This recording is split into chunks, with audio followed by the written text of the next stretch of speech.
আছে, আপনি বলুন আজকের এই বিক্ষোভটা কেন হচ্ছে?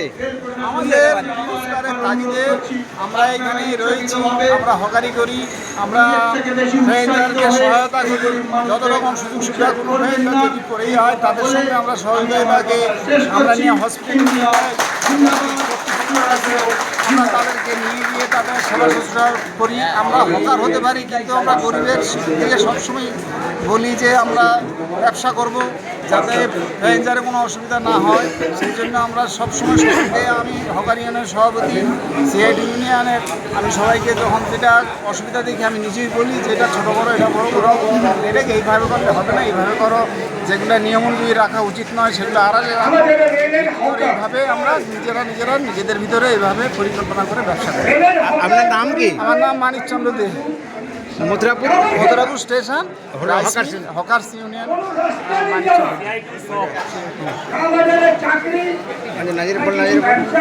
মূল আজকের রাজ্য সরকারের মানে কি কারণে আজকের এখানে বিক্ষোভ হচ্ছে?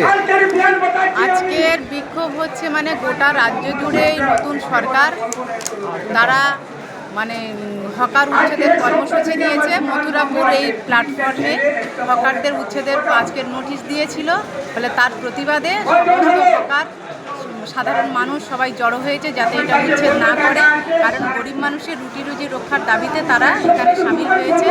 হকার উচ্ছেদের সাথে সাধারণ মানুষেরও বিপর্যয় নেমে আসবে, ফলে তার বিরুদ্ধে সবাই এখানে জড়ো হয়েছে। নাম? নাজিরা খাতুন, হকার্স ইউনিয়নের, সারা বাংলা হকার্স ইউনিয়নের। ঠিক আছে।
খানা বলবো